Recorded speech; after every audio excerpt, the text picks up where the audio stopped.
This morning. It is so good to see you guys. It is time for us to have our Sunday school lesson. If you have a commentary with you, today is October the 15th, and in the commentary, it's over on page 56. We are finishing up our study about Jacob and Joseph. We are still in the same unit of early Jewish history, okay? So we're really looking into the Old Testament. We're really looking into those first chapters of the Old Testament, pretty much seeing, well, from the beginning where the Jewish people came from, all right? Seeing from Abraham, Isaac, and Jacob, and now we've went through the story of Joseph. I love the story of Joseph. The reason why I love the story of Joseph so much is because he went through so much adversity, so much. And any normal person, they'd have just gave up. I don't know about y'all. I would have given up. When I was sitting in that prison in Egypt being accused falsely, right then I'd just been like, you know what, whatever. God, just let me die. Anybody been there with me before? God, why? Why am I here? What purpose am I serving? Because remember, he wasn't in that prison for a week or two. He was in that prison for years. So before we jump into this, we do need to go ahead and pray. That is the most important thing. Let me tell you, you got to have a prayer life. You got to be talking to God. You got to make sure that relationship is kept open, all right? Because if that relationship isn't open, how are you going to talk to him? How is he going to talk to you? Good morning, sis. All right. Now, today is Old Fashioned Sunday, so if you look out there and you're like, that woman's wearing the weirdest outfit I've ever seen, well, that's because I am trying to be old fashioned, and I started out as school marm this morning, and here we are. So there you go. And if it doesn't look like that, just make it up in your head what you think it looks like. Just don't tell me, it could hurt my feelings. All right, so I am going to ask Sister Christina, would you mind praying over our lesson this morning? But wait, I'm going to ask your old man Dayton there if he'll take up the offering this morning. Make sure you got your cane, don't you? Don't you leave your cane. You got to use that.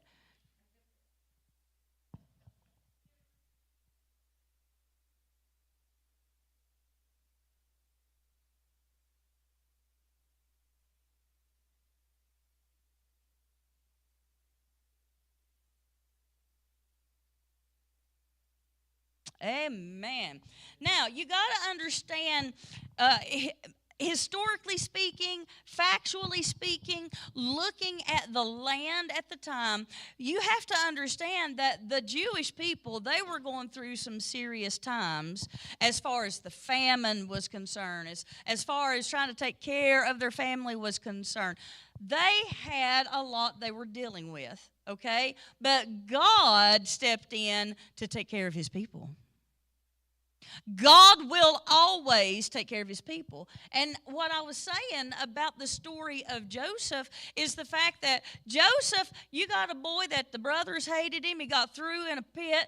They tore up his coat. The daddy thought he was dead. They sold him into slavery after they finally decided not to kill him. In slavery, he was falsely accused. He was thrown into prison, and they forgot him in prison until years on down the road. So this all started when he was a kid. He was like 17. You know, he's a teenager. And by the time he was working in Egypt, you're talking about a dude that's in his 40s now. And just with one little switch, God set up the victory. It may take more than a couple days. It may take more than a year. You might wonder if it's ever going to happen. But let me tell you, as long as you're following God and you're drawing breath, it's going to happen. It doesn't matter how long it feels like it takes. We are human beings. We are an emotional group that we get down, don't we? Oh, woe is me. That's what we do naturally, is it not? So we need to understand when God's on our side, it's going to work out. That whole verse, do you know that verse that says that everything works out how? To what? For the good to whom? Just to anybody. Thank you. It's the people who love the Lord. When people set their life to do what God wants them to do, God's going to make sure that they're taken care of. Will you have dark times? Absolutely. Will you feel down and out? Most likely. As long as we're human beings, we're going to have all these feelings. I bet you Joseph felt the same way a whole lot of times. He probably felt some fear when they first pulled him up in front of the king to interpret a dream. Because if he messed up, what was the king likely to do? Everybody say kill him. Okay, 3 people said it. So everybody, let's say kill him. Yeah, the king could kill him in a heartbeat. As a matter of fact, that's what he did with a lot of his servants when he'd get mad. So today, Joseph is leading pretty much all of Egypt. He's everything except the Pharaoh. Okay? So you've got this guy who came out of prison, and all of a sudden, he has been raised up. Did God use the bad to work out for his good? If Joseph had given up in that prison, would he have been one of the highest leaders in all of Egypt? Now, why do you think God found it important to bring the Jewish people into Egypt? Think about the time. We just came out of this massive famine. Remember the 7 years of famine, 7 years of plenty? Last week's lesson, Joseph started reuniting with his brothers, and he set it up in that cool, tricky way to get them all there because they didn't know him, and then he finally revealed himself to them. Y'all remember that? I hope you did. I might have been on a vacation, but I was here through a lens, still getting to watch and listen, because I love the story. When it comes to a family being reunified, oh, I love it, because you got so many families and so many stubborn people out there today. They'll go for years and they won't speak to somebody. I ain't talked to them in 6 years. Well, why not? Well, you should have seen how they acted at Mama's funeral. Are you kidding me? Get over yourself. You don't have enough time to go around here holding grudges. We don't know when tomorrow is going to be snatched. I've seen great big graves. I've seen wee little bitty graves.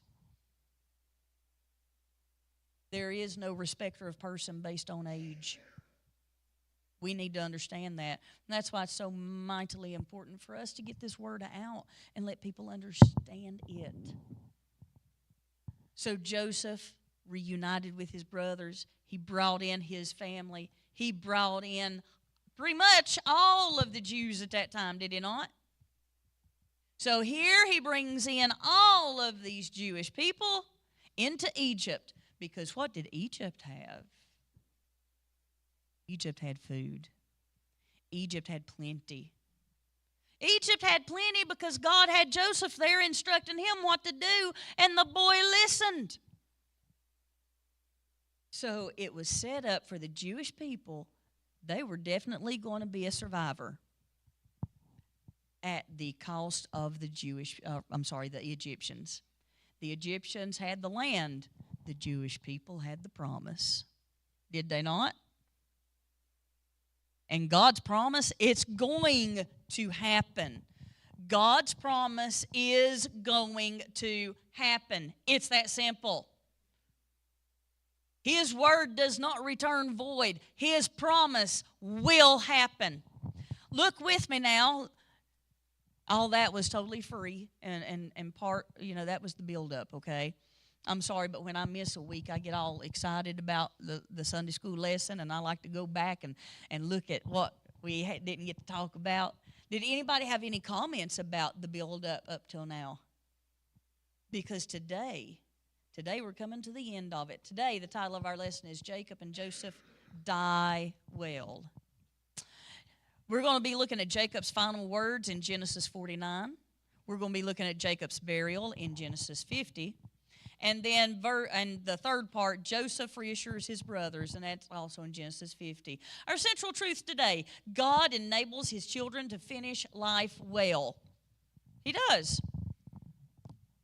Our focus, consider what it looks like for God's people to die well and pray for power to finish well. And then our evangelism emphasis, a Christian who dies well testifies to God's power and faithfulness. And then our golden text today comes out of 2 Timothy 4. It's 2 verses, it's 6 and 7, and it says, "For I, Paul, am now ready to be offered, and the time of my departure is at hand. I have fought a good fight. I have finished my course. I have kept the faith." Oh, I pray that I can say that at the end of time. And you know what? I was just thinking about yesterday. We traveled about 14 hours on interstates with a lot of people who really don't know how to drive. And it was awful. We left close to Miami, Florida yesterday morning about 8:30. And we drove, and we finally got home and in bed last night about 12:30. Now, it would have been quicker, but we had to stop and get some food and stuff. You know, you got to do what you got to do. I need my taters, so I went and got some extras. When I see one person signing up to bring mashed potatoes, I'm like, I'm bringing them too. And then I called somebody else, Sister Kim. I was like, Kim, we need taters. If you look at my plate, guess what you're going to see a whole lot of? Taters. I am... with this red hair, I'm Scottish and Irish and all like that. We like them taters, right? Anyhow, so we have Jacob's final words. Let's go over to Genesis 49 with me. We're going to look at verse number 28. It says, all these are the 12 tribes of Israel. Who were those 12 tribes? Jacob's who? Jacob's who? His sons, okay? And of course, he has trained them like disciples, has he not? Yeah, he had to train them. Think about it. They took it very seriously on training the next generation. We should take it just as seriously. All these are the 12 tribes of Israel, and this is it that their father spake unto them, and blessed them. Everyone according to his blessing he blessed them. And he charged them and said unto them, I am to be gathered unto my people. That means, hey, I'm about to die. I'm about to go on up and let that family circle be joined up a little bit more. My time's coming. Bury me with my fathers in the cave that is in the field of Ephron the Hittite, in the cave that is in the field of Machpelah, which is before Mamre, in the land of Canaan, which Abraham bought with the field of Ephron the Hittite for a possession of a burying place. If you recall, Abraham specifically bought this area pretty much to bury his family in. He bought his own little graveyard, so to say. All right? When Sarah died, he wanted to make sure she was buried correctly, and he bought this land so nobody could mess with it, and she could be buried there. Well, here we have Jacob. Who is Jacob to Abraham? Think. I've got Abraham, I've got Isaac, and I've got Jacob. He's the grandson. Jacob is Abraham's grandson. Okay? So here we have Jacob, and Jacob now has his 12 boys.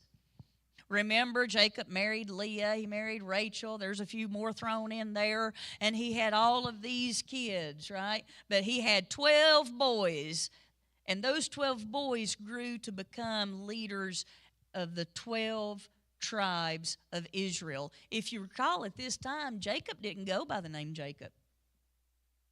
What name did Jacob go by at this point? It was Israel.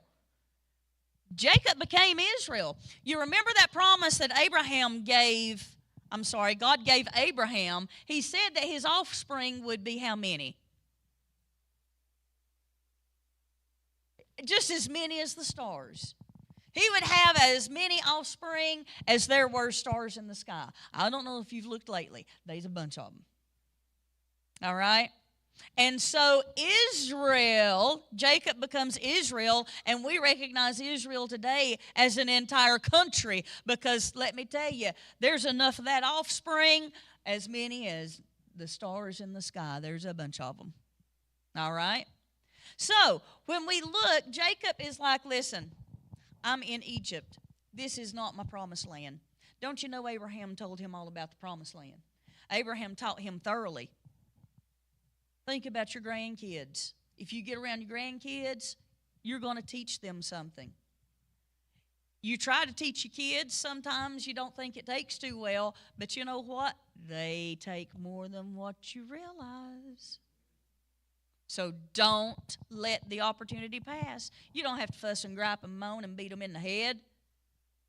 As a matter of fact, you could actually just live the lifestyle in front of them, and they'll pick up your habits, good or bad.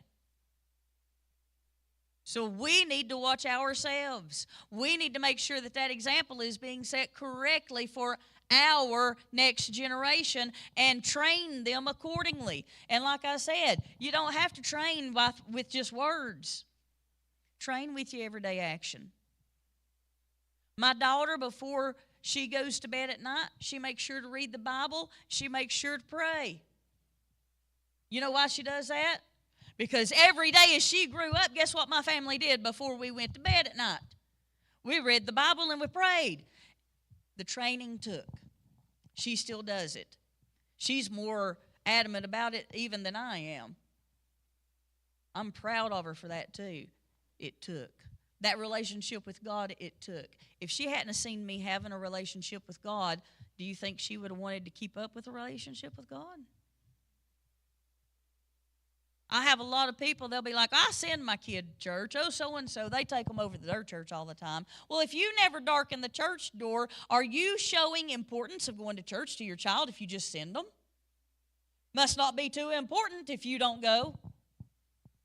And then how are you going to have anything to say to that child when they look, they're about 14 or 15, they're like, I'm tired, I don't want to go.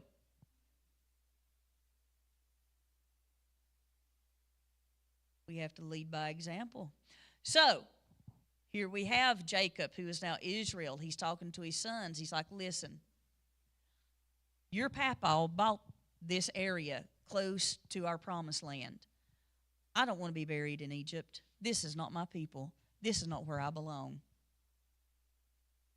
Right here is not where I belong. I'm just visiting. Now, I don't know how long I'm going to visit. I might be visiting up to 100 years. I might be visiting until tomorrow. I might not visit past today. I don't know when it's time for me to go home. I don't know when it's time for you to go home. I've seen people on the verge of death, waiting, just knowing that that next breath is going to be their last one. And they're up right now, walking around doing just fine, cooking, attending church, doing whatever they please. I've seen people that they were healthy as a horse. And they get up and they go to one thing and practice one time. Go to football practice one time and drop dead at the age of 12. Guys, we don't know when. That's the important thing to remember. We don't know when. We know it'll happen. We know it'll happen. Now, I was thinking about that yesterday. And I started thinking about, I was studying a lesson on the ride. I wasn't driving. Don't worry about that. But I was studying, had some good time to myself just to think and go through this. And I like to imagine. I like to get inside. I call it the mind's eye. I like to get in my mind's eye. I want to see it for myself. I imagine walking into Egypt. I imagine what the dirt was like. What did it sound like as I would step on the ground? I want to know these things. What did it look like when I was ready to go get the food for my family? Was there like a certain method? Did they hand me a piece of papyrus and a quill and say, please write out your order form? Or did they look at me and say, just get in that line over there, you can have those scraps because you don't look like these Egyptians? Who knows? I want to see what Joseph looked like as he was dressed up as an Egyptian. He wasn't an Egyptian. He was a Hebrew. He was a Jew. But guess what? Every single day as a leader in Egypt, guess what he looked like? He looked like an Egyptian. I bet he even walked like an Egyptian. But he did everything like an Egyptian, but he wasn't an Egyptian. And Jacob's like, listen, I'm not an Egyptian. Don't bury me here. And Joseph, well, let's just go on and let's read Genesis 50. Israel has now passed away. Jacob died. Verse number 1. And Joseph fell upon his father's face and wept upon him and kissed him. And Joseph commanded his servants, the physicians, to embalm his father. And the physicians embalmed Israel. Now, my question for you, do you think the Hebrews knew how to embalm someone? Even today in the field of archaeology, these historical people going in here and digging stuff up, where do they say a great deal of technology existed at that time? In Egypt. They had advanced medicines. They had advanced training. They had just advancements right and left over in Egypt. Why? I have no idea. A lot of people say it's aliens. I say it's because God wanted his people to survive, and the Jewish people needed a place to go eat. There wasn't a Walmart at that time, so he took advantage of Egypt, and he built it up. And that's where Joseph was able to look at them and say, listen, I want you to take my daddy and you embalm him. Because they had the technology and the ability to do it. Verse number 3, and 40 days were fulfilled for him, for so are fulfilled the days of those which are embalmed, and the Egyptians mourned for him 70 days. They had set days, set numbers that they were to abide by when it came to mourning someone, the loss of someone, when it came to purification, when it came to sanctification. They had set numbers. And in this particular, it was 40 days. Well, I don't know about you, but if someone has passed away, I do not want to see them 40 days later if they have not been tended to correctly. Because I'll go ahead and tell you, it's not going to be pretty. But they had the ability to embalm him. I mean, they could have mummified him, but they didn't. They embalmed him. You see, the Jewish people didn't become totally wrapped like a mummy. They had a different method, okay? Yes, were there things in it? You do realize that swaddling clothes are also clothes for the dead, right? And when Jesus was born in a manger, what did they wrap him in? They wrapped him in the swaddling clothes, and they laid him in that manger to keep him warm. That is a sign to us that Jesus was born to die for our sins. That represents that, okay?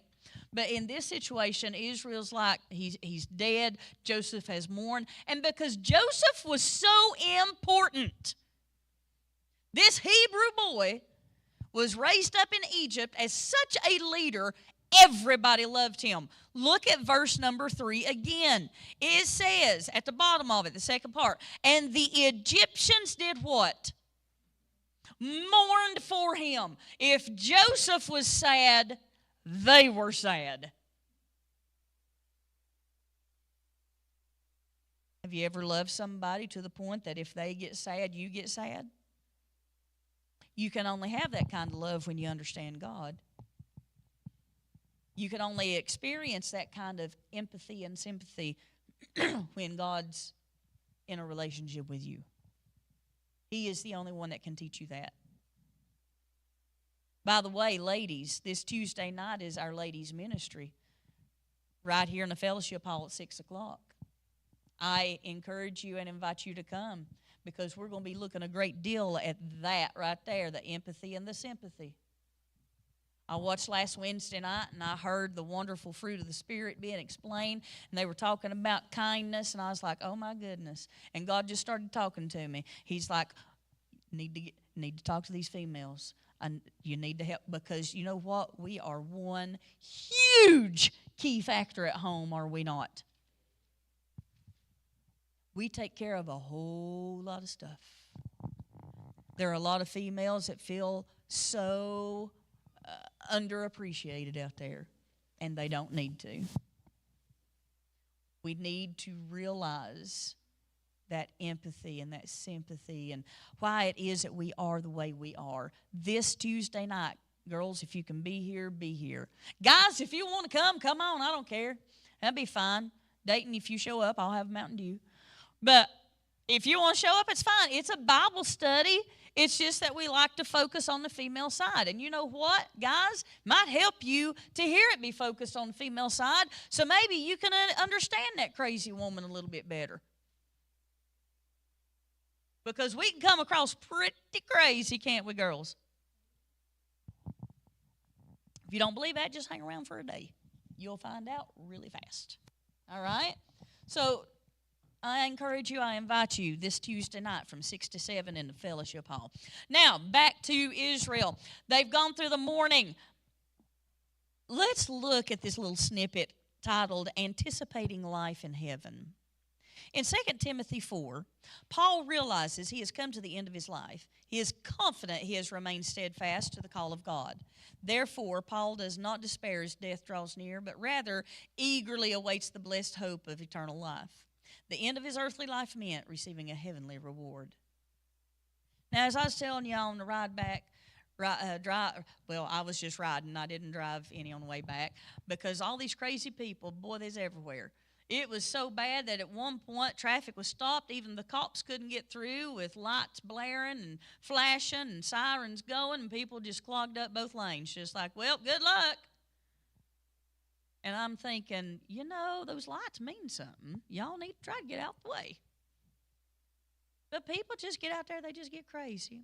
And I started thinking, well, if it happens on the way home, because that's a long trip.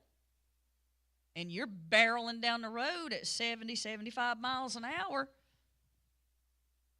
I barely walk 0.7 miles an hour, nevertheless going that fast. And that large of a vehicle with all of that metal and stuff around you, no wonder people die in car accidents so much. And I started thinking about that, and I thought, man, I could go at any second. And I started analyzing, and I thought, well, what if I did? What if I did? Would God be happy with me? Would he say, well done,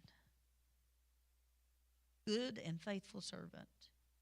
And I started looking back.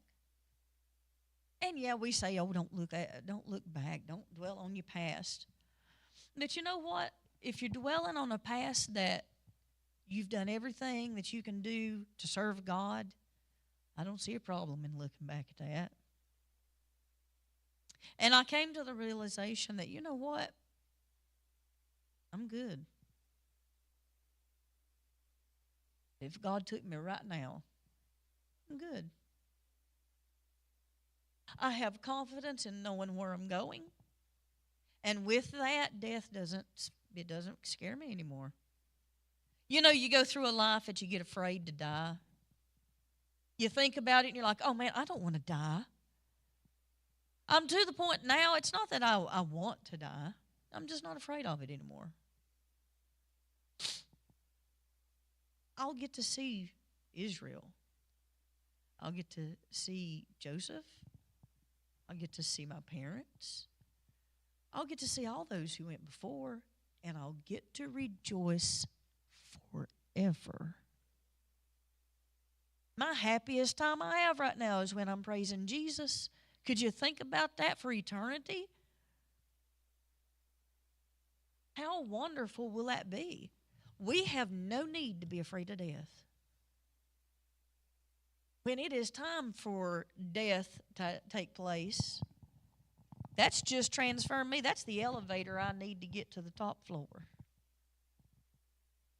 And we need to look at it in a whole new relationship. Jesus is right there. He's not going to leave you alone and let you be afraid. Develop that relationship with him. Because the more you develop that relationship, the less fear comes in to try to control. The better of an understanding you can grasp on the why, God. Why is this, Lord? Oh, I got one that I am going to ask him about when I get there. How many people understand it when I say, God, why does it happen in threes? Anybody understand that? Yeah, but do you know what I'm talking about? Why is it in threes? Have you ever noticed that a lot of times when somebody close dies, it seems like there'll be three people that you know that will pass away? It's like weird. Another thing I'm going to ask, why the certain dates? For example, why is it that, which I think is funny, I'm sorry, but I look at things a little different. Why is it that people die on certain people's birthdays? Have you ever noticed that? It's kind of weird. And it's usually family members. My mother passed away on my father-in-law's birthday. My grandfather passed away on my husband's birthday. My uncle passed away on my grandfather's birthday. Or, I'm sorry, my husband's birthday. I mean, it's just weird how these things happen. My dad passed away on my first cousin's birthday. It's just weird. My grandfather passed away on my dad's dad passed away on my dad's birthday. Have y'all ever noticed stuff like that? Maybe these things just really hit me weird. It could be because I just really like numbers and Leah thinks I have autism. But I look at things like that. And I just want to look at God and say, hey, I got some questions I want answered.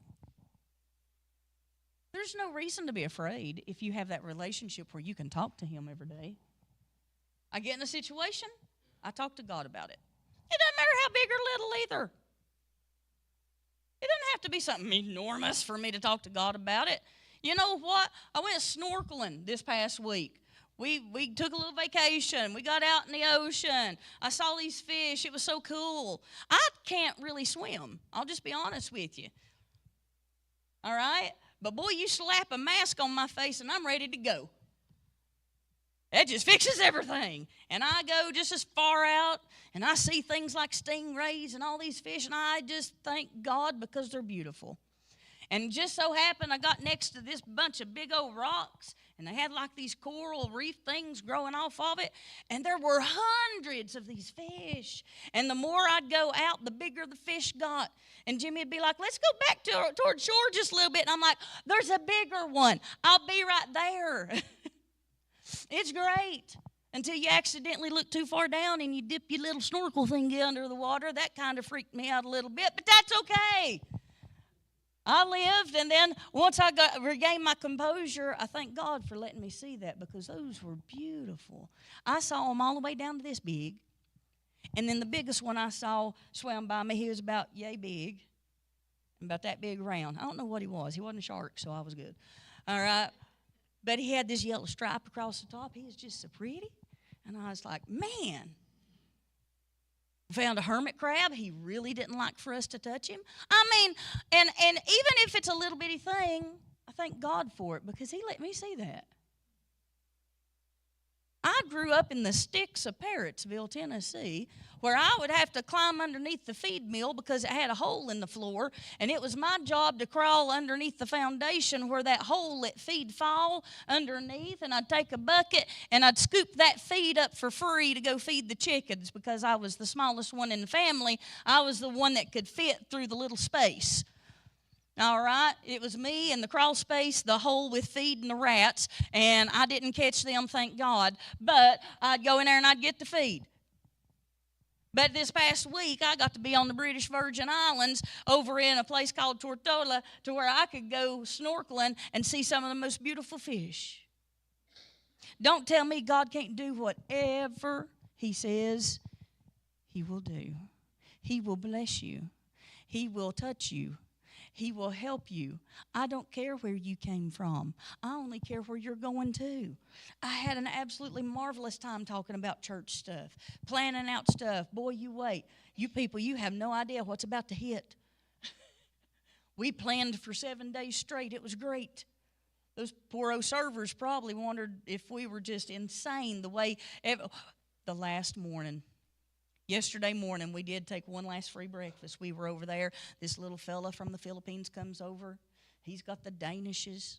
He walks up right as we have joined to pray. It was precious because he stopped for a second. Jimmy looks up and he goes, sorry, but we're about to pray. He immediately walked around and put his hands out too. And as he left, he goes, I love this family. And we looked at him and we said, we're going to be praying for you too. You know, God will use you no matter where you are if you will let Him. People out there need Jesus. People in here need Jesus. If we don't show them Jesus, I don't think the devil's going to make a way for them to see Jesus, do you? And Jacob, Israel, says, don't bury me in Egypt. You put me where I belong. I don't belong here. I have a home that I belong to. I don't belong here. Genesis 50, verse number 4. And when the days of his mourning were past, Joseph spake unto the house of Pharaoh, saying, if now I have found grace in your eyes, Joseph, he is high on the old totem pole by now. He is just below Pharaoh. He could walk right up and have a conversation with Pharaoh at the time. And that's what he did. He's like, listen, Pharaoh, if you don't mind, I want to take my daddy. I want to take his body. I want to take my family and let us go and bury him in our homeland. But I promise you, I will come back. And he and the Pharaoh had such a relationship. You know what the Pharaoh said? He said, go on. Now, the Pharaoh could have said, oh, no, you belong here. You can't go. And that would have been law.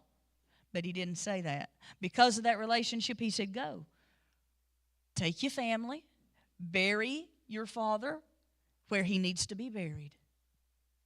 And he released him. But you know what Joseph did? To show how he would hold true to the word, he left some of the youngest children, some of their livestock, their belongings. He left all of it in Egypt. He didn't pack up because, you know, they were nomadic. They were used to pack up a tent mile. We hitting it down the road a few hundred miles, right? Get your sandals. They would do that in a heartbeat. But to show they weren't about to be that way, Joseph left all these things. So Pharaoh knew he had some comfort. It's okay to leave a little bit of evidence to comfort somebody, people. You don't have to come and say, listen, I said it, you should believe me. You know, sometimes people like to have a little bit of confirmation. God confirms His word. If God can confirm His word, what's wrong with us confirming a little bit for somebody to give them some ease, to give them some comfort? Verse number 12. And his sons did unto him according as he commanded. For his sons carried him into the land of Canaan and buried him in the cave of the field of Machpelah, which Abraham bought with the field for a possession of a burying place of Ephron the Hittite before Mamre. And Joseph returned into Egypt, he and his brethren and all that went up with him to bury his father after he had buried his father. Do you know that the Egyptians loved Joseph so much that they went with him?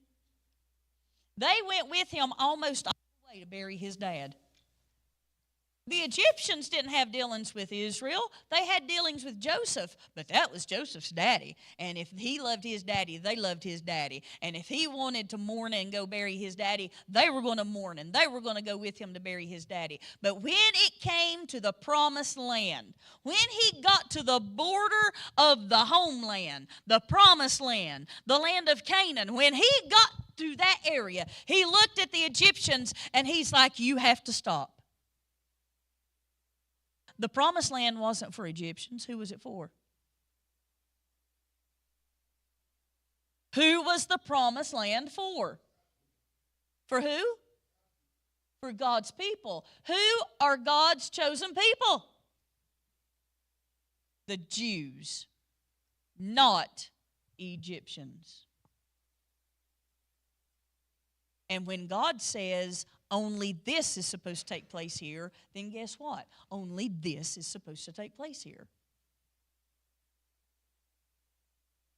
When God says this is the example, this is the expectation, this is the requirement, this is what the Word says, do what the Word says, and you'll be blessed.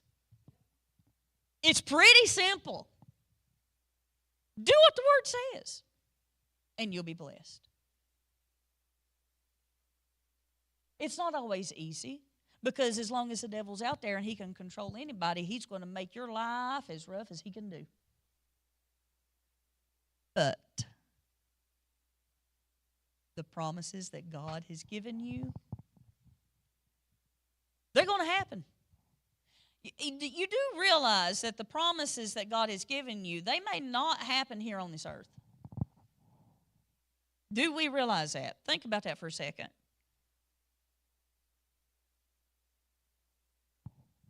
Do you realize the promises that God has made to you? You may not see it on this earth. Your kids may see it.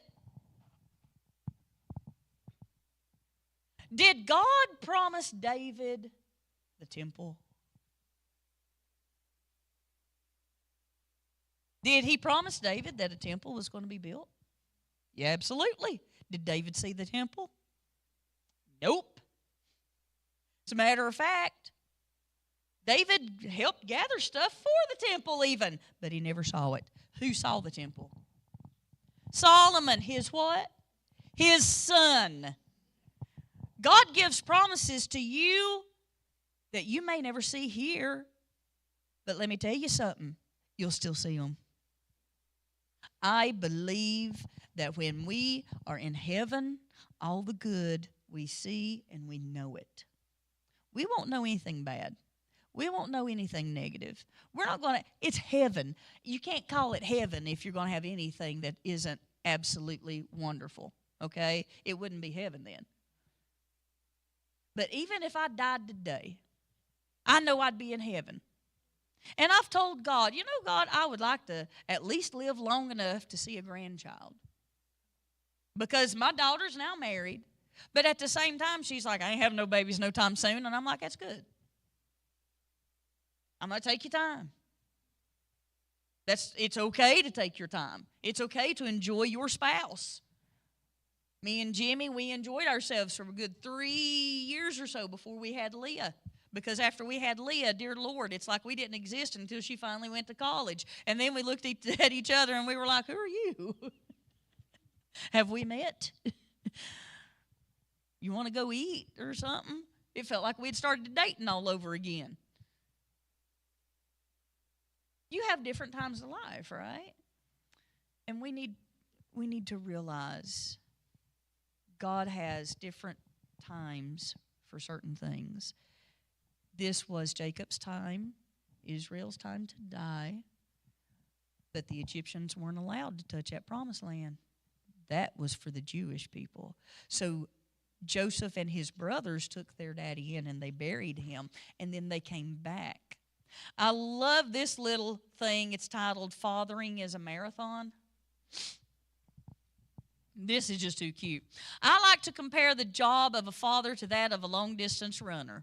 Fathering is a marathon, a long and often trying journey, and we must be disciplined if we hope to finish successfully. That was written by Ken Canfield. And I thought about that. Fathering is a marathon because you got to keep on and keep on and keep. How about them long hours at work? How about them long days that you have work? How about those years that add up and you think you're never going to retire? How about getting those kids fed? Where's the next check going to come in to take care of some shoes or some clothes? Do they grow overnight, every single night where nothing fits again? Fathering is like a marathon. And then I started thinking about mothering. Mothering is like 5 million sprints. because you got to hurry and take care of that and get over here and take care of this. Well, where is that breakfast? Well, go help them get their bag together. Well, where did you put your backpack? Go get your shoes on. Have you even brushed your teeth? Look at your hair. You're not going out of this house looking like that. Where did you put the pants that I just finished yesterday cleaning them? It's like sprints constantly just going. Eli forgets his lunch. Thank God his aunt's in that classroom to send text messages to the mama going, where's your kid's lunch? That would be me. Charlotte, you forgot to feed one today. All right. That's why I only had one. It was the only one I had to feed. If there had been multiples, I don't know if they'd have made it. Anyhow, so then we go on. Now remember, Daddy was the holding force for Joseph, okay? He was a daddy's boy. Remember that coat of many colors? He was Daddy's boy. And now Daddy's gone. Look at Genesis 50, verse 15. And when Joseph's brethren saw that their father was dead, they said, Joseph will peradventure hate us, and will certainly requite us all the evil which we did unto him. Guess where they were hanging on to in their heads? The past. Oh my goodness, look at all these stuff. We tried to kill him. We threw him in a hole. We sold him into slavery. They were just a little bit mean to him. Yeah. And they're like, Daddy's gone, and Daddy was the protector. Now that Daddy's gone, old Joe's going to come after us. He's going to remember every bit. And he, being such a high leader in Egypt, he's going to command somebody to come and flog us, scourge us, boil us, or kill us in some way. You wait. I bet you anything, he brings it back to us. He's going to come back for revenge. Have we ever thought about that? Oh, Lord, so-and-so got promoted. Now they're in charge. They're going to make my life awful. I mean, we think these things, do we not? Well, look, it's always happened. In verse number 16, they sent a messenger unto Joseph, saying, Thy father did command before he died, saying, So shall ye say unto Joseph, Forgive, I pray thee now, the trespass of thy brethren and their sin, for they did unto thee evil. And now we pray thee, forgive the trespass of the servants of the God of thy father. And Joseph went when they spake unto him. And his brethren also went and fell down before his face, and they said, Behold, we be thy servants. So they didn't even go to him themselves at first. They sent somebody to say, hey, listen, your dad, before he died, he actually said for you to forgive all your brothers of all that bad stuff they did. You remember that whole thing, throwing you in a hole? Yeah. Your daddy said that you needed to forgive them for selling you as a slave. Daddy said it. Because they knew that Joseph, that was Daddy's boy. And then the brothers went in, and what did they do? Everyone bowed down. Now, let's rewind. Let's talk about those dreams. Oh, dreamer Joseph. You remember dreamer Joseph when he went into the field because he was too precious to have to work? He wore his precious coat of many colors out there. His brothers were jealous, and what did he do? Hey, guys, I had a dream. I dreamed that every one of you all bowed down to me. And that's when they were like, we're going to kill you. You are a punk. Why are you coming out here in your precious coat that Daddy made for you because you're his darling? Look at you. You ain't even got a piece of tan anywhere. You're pale as a ghost because you never come outside to work. And they kind of hated him. But now look where they are. That very dream that he had when he was just a teenager is now coming to fruition. I bet you at this point he's probably somewhere in his 60s or 70s. He's probably getting to be an older man. You see, those promises, they may not happen overnight. It may be years down the road. But you still got your promises. Hang on to them. As long as you're breathing, you still got them. And after you're breathing, it's going to pass to your children. It's going to pass to your family. It's going to pass. And when I say your children, I'm not talking necessarily about blood children. I look back here on the back row and I see James.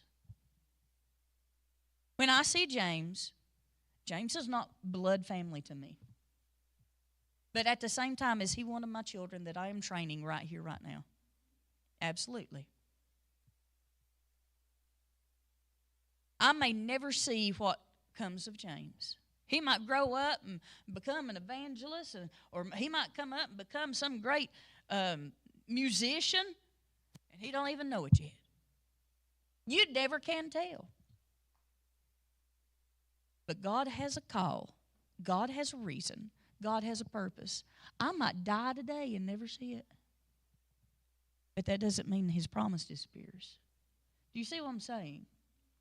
And if he'll hang on to these words that I'm saying through God's guidance, I still consider him my child that I'm training.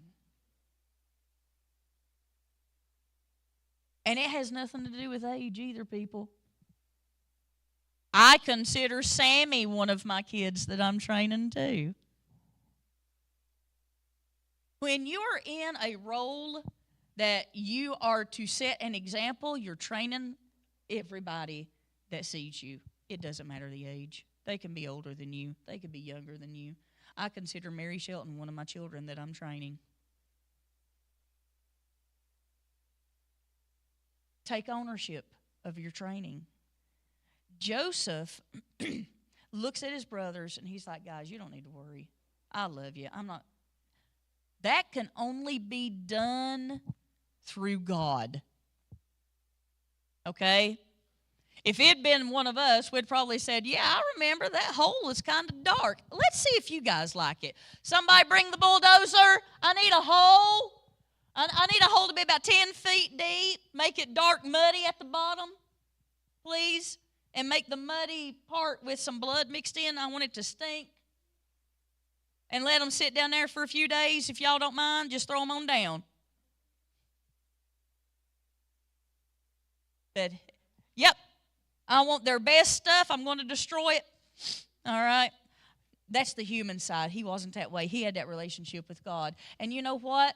Joseph followed the example of his father. When it's time for him to die, he told them in verse 24 of Genesis 50, Joseph said unto his brethren, I die, and God will surely visit you and bring you out of this land into the land which he sware to Abraham, to Isaac, and to Jacob. He went back and called up a promise. You can go back and call up a promise. God gave me a promise of my family.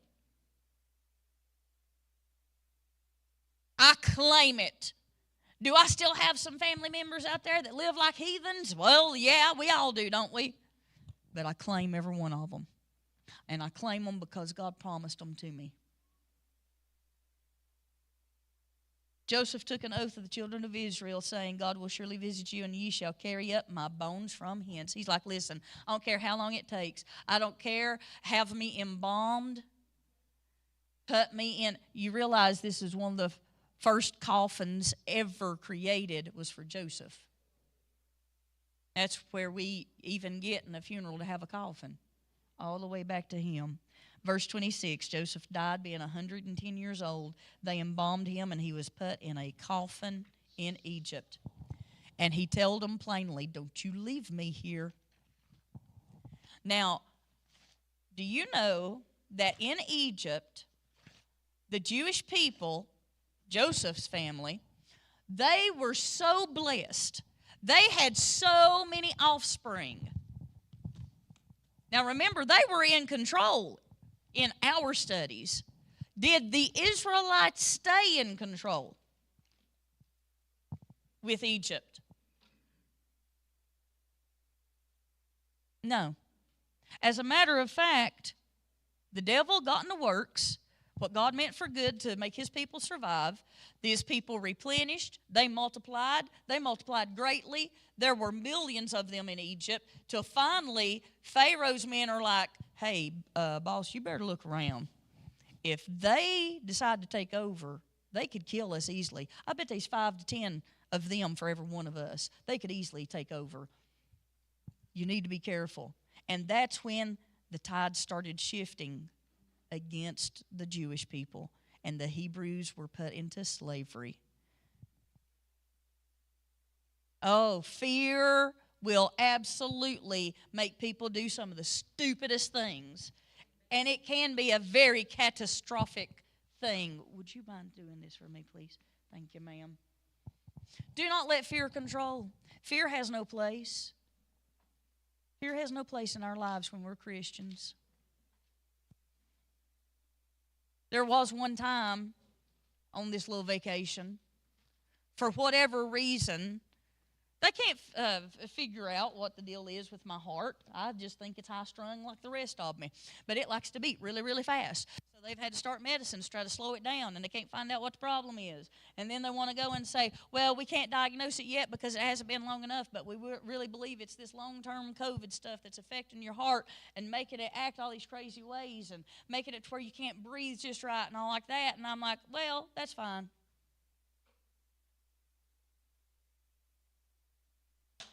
If it kills me, all I do is get to go to heaven. But there was a time, even on this vacation, me and Jimmy, we're going up and down steps on this cruise ship.